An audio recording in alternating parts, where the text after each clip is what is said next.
Advanced Algebra Trig pre-calc video, the second video on solving log, exponential, natural log equations.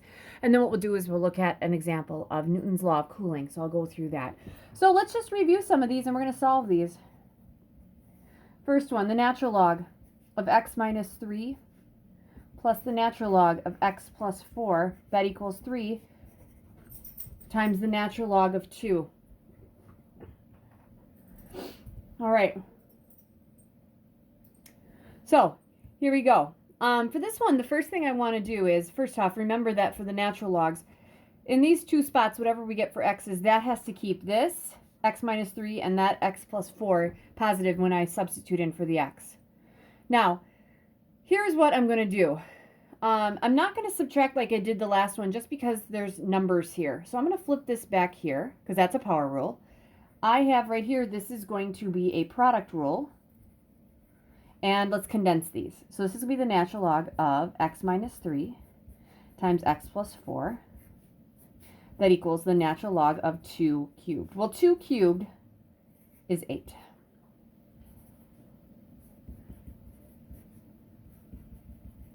Now, what's kind of the trick we use on these? We exponentiate, right? So I'm going to take e raised to the natural log of x minus 3 times x plus 4 equals e raised to the natural log of 8. Well, we know that e raised to the natural log of x is x. Therefore, we're going to say x minus 3 here times x plus 4 equals 8. All right. So next thing I'm going to do is multiply this thing through. I'm going to have x squared plus 4x minus 3x minus 12. That equals 8. Subtract 8.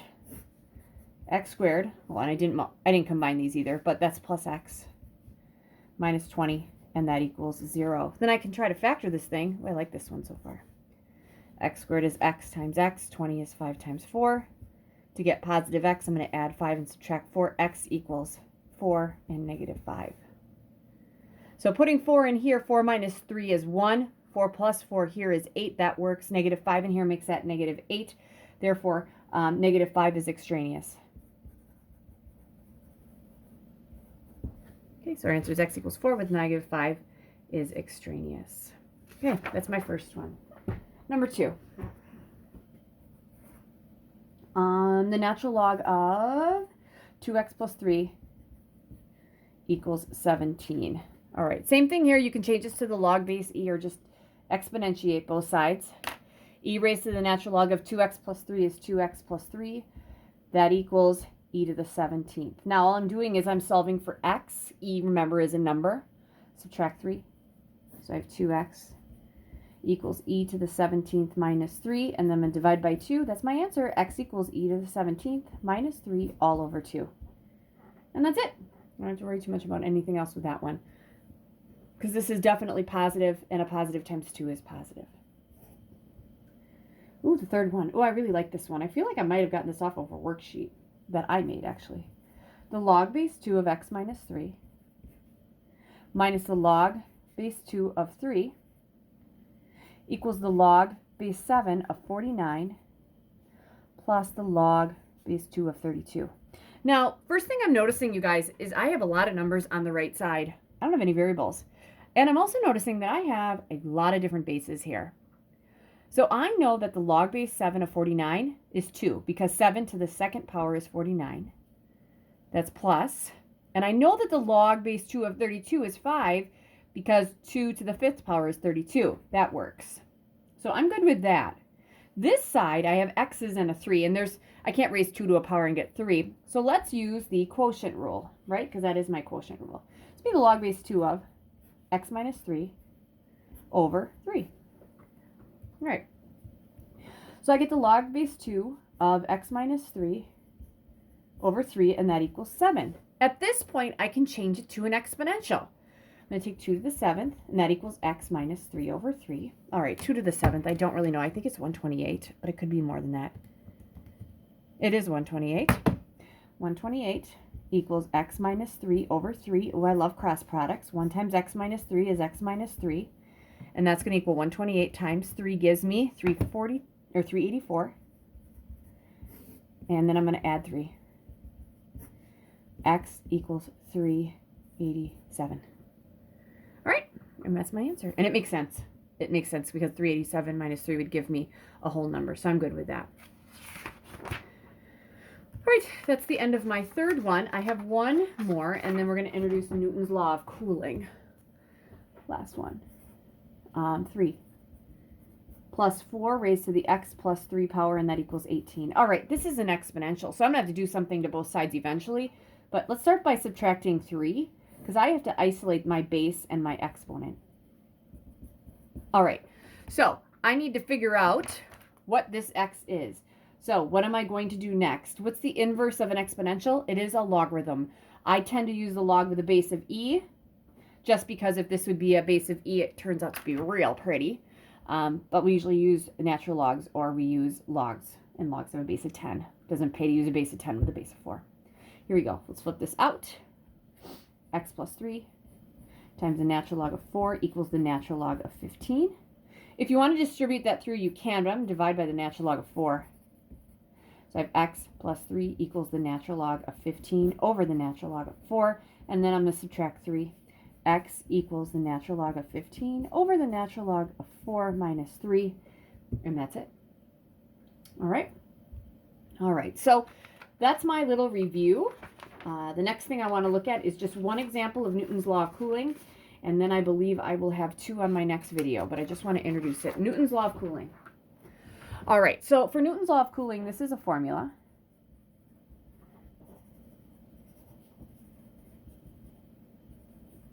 And I'm going to give it to you, and I'm going to tell you what everything means. Now, Newton's law of cooling is going to be an like a logistical function or a logarithmic function that's going to taper off. Like it's going to start and it's going to keep going down, but it's only going to go down so far. Like if I don't have any coffee. Yeah, I do. So if I have my cup of coffee every morning and I have my cup of coffee and I'm drinking my coffee, well, it's going to get cooler, right? And it's going to get cooler until I get to room temperature. All right. Now, if I'm standing outside, it could get as cool as it is outside. It just matters what the air is around it, how cool it's going to get. All right. So that's kind of one of the variables I'm going to talk about.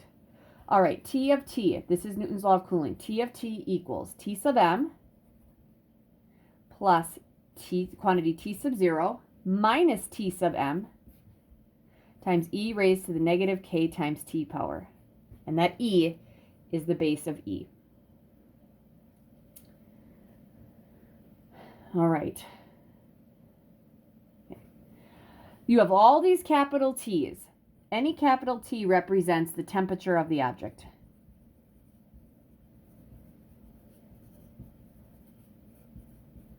We have the temperature of the object when I first pour my cup of coffee. I have the temperature of the object as time goes. And I have the temperature of the object at the end when it can't get any cooler. Okay? So that's why I have all these different things. Okay? Because there's all these different T's. All right. This lowercase t is going to be time. Now, most of the time they'll tell you minutes or seconds. Okay?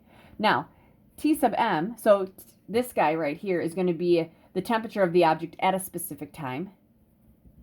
T sub m, this is going to be the temperature around the object.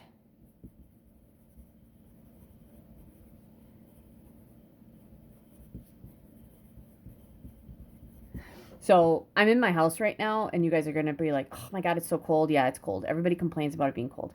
It's set at 62. The T sub m here would be 62 degrees.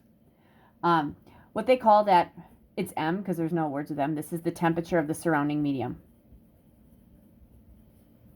That's kind of the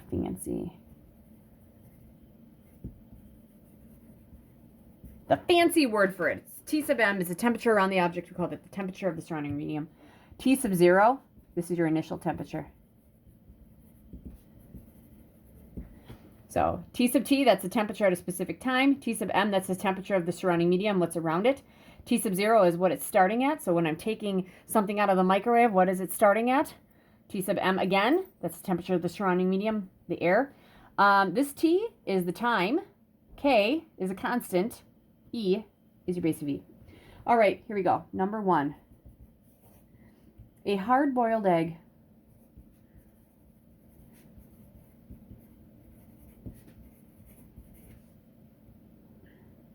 at 96 degrees Celsius is placed into 16 degrees Celsius water to cool.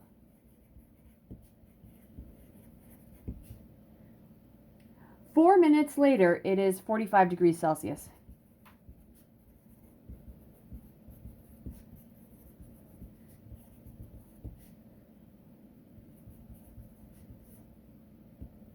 When will it be 20 degrees Celsius?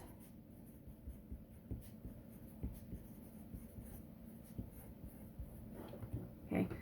So my final question is, when is it going to be 20 degrees Celsius? I got to figure out when this is 20, what is that T? But I need a lot of stuff. I'm missing stuff, you guys. I am really missing stuff. Okay, so let's just see what I have here, because K is a constant, okay? So far, let's see here. I know that it is, hard-boiled egg is at 96 degrees. Well, wouldn't that be my initial temperature? Because it's going to come out there. It's placed into 16-degree temperature water. Isn't that the surrounding medium because it's put in there?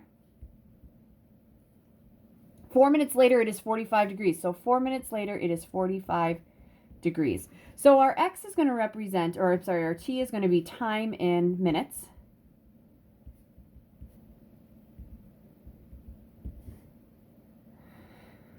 Right, and then T sub T, that's going to be the whole thing there. That is going to be the temperature at time T. All right, so I know I drew a lot on this sheet of paper, but I'm going to actually do some things here. Here is what I need. So actually, I have Post-its, and I have kids do this all the time.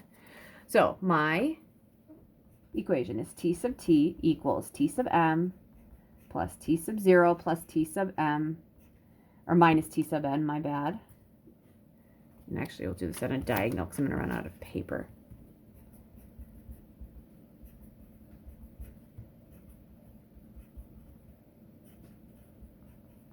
All right, that's it right there.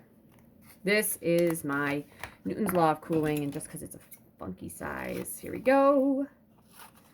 That's what I got. All right, so here's what I'm going to do. I got that. I have everything what it is here, so I'm going to have to figure this out. So I'm going to cut this in half, and we are going to solve this bad boy. All right, so here's what we're going to do, you guys. We have to figure out a K value. Okay, so this is my thing. So we're going to use the 0.445, okay? So I know that at time 45, it's 45 degrees. Okay, T sub M we said was 16, right? And then that's plus. It started out 96. That's minus T sub M, which is 16. And that's going to be times E raised to the negative K times T. Well, at 45, it's 45 degrees in 4 minutes. All right, so that is what I'm starting out with. I'm feeling good about that. The whole point in this is to find the K, because I need a K value. Because then once I have a K value, then I'll have an equation, and you guys will see that in just a second. Okay, so this 45, I'm going to go step by step. I'm going to have 45. Sorry, saw a mistake in my notes. Equals 16 plus, okay, that's going to be 80 times E raised to the negative K, or 4K, negative 4K. I'm going to put the 4 out with it because it means the same thing. All right, next thing I'm going to do is subtract 16. So I'm going to get 29 equals 80 times E to the negative 4K power. Ooh, I'm feeling good about this. I want to get the base and the exponent by itself because then I can actually solve this. Let's divide by 80. Now, we've done these before. Let's just leave this guy alone. It's going to look so nasty. But this is going to be like real math. All right, that's what we got. Next step. Okay, when I take the natural log of both sides, when I do that, I'm going to have the natural log of 29 over 80. That's going to equal, okay, we're going to flip this out, negative 4K times the natural log of E. Okay, what's the natural log of E? That's 1. So I'm going to have the natural log of 29 over 80. That equals negative 4K. Divide both sides by negative 4. I'm going to use my calculator anyway, so I know this looks nasty. K is going to be about. Okay, we're going to take the natural log of 29 over 80. Then I would divide it by -4. Okay, my K value is about 0.2537. Okay. Okay, so that is my K value. Okay, so the next thing I have to do is I know that my generic equation is T of T equals, because that's for any time, is going to equal T sub M, which would be the beginning, right? I'm sorry, the temperature around, which would be 16, right? Plus, this should stay the same, 96 minus 16, times E raised to the negative, okay, 0.2537T. Kind of got stuck in there, but that's my equation. The question is, when will it be 20 degrees? So I need this side to be 20.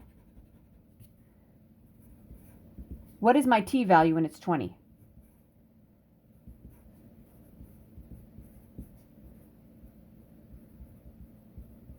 All right, so I'm going to subtract 16 here.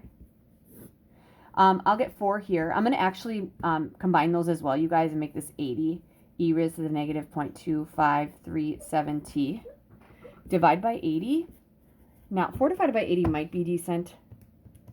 Yep, it's 0.05. I'm going to use that because then I don't have to write so much. Okay, next step. I'm going to flip. I want to flip the exponent down, so I'm going to take the natural log of both sides. So I'm going to have the natural log of 0.05. That's going to equal, I'll flip this out, negative 0.2537T times the natural log of E. Natural log of E is 1. So I'm going to have the natural log of 0.05 equals negative 0.2537T divided by negative 0.2537. T is about natural log of 0.05. Sorry if you can't see that. Divide that by negative 0.2537.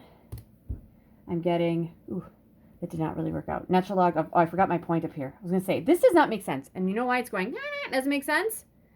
Time has to be positive, guys. Time has to be positive. The natural log of 0.05. There we go. Let's divide this by negative 0.2537. I'm getting 11.808. So this is what I'd say. I can get this down to the second, I bet. We said that this was in minutes, right? So this is going to be 11 minutes. And then I'm going to take 0.81. I'm going to take this guy and make it into 60s. Because I'm just taking the 0.808 and I'm changing this into 60s. So I get seconds. So I'd have 81 hundredths. That has to be equal to x over 60. And using cross products, I'm going to have 100x equals whatever 81 times 60 is. That's 4860 and divide by 100. I'm going to get about 48.6. So about 11 minutes and 48.6 seconds. Now, on a test, could I have like 11.80? I'm usually pretty flexible with that. But if it says to the nearest second, you would have to get to the nearest second. Because our number system works in tens and time works in 60s. All right, so that's Newton's law of cooling. On the next video, I think I have, let's see here, 1, these are so much fun, 2, I have 2 more Newton's law of cooling problems for you guys, and then that'll be it for this section. Good luck.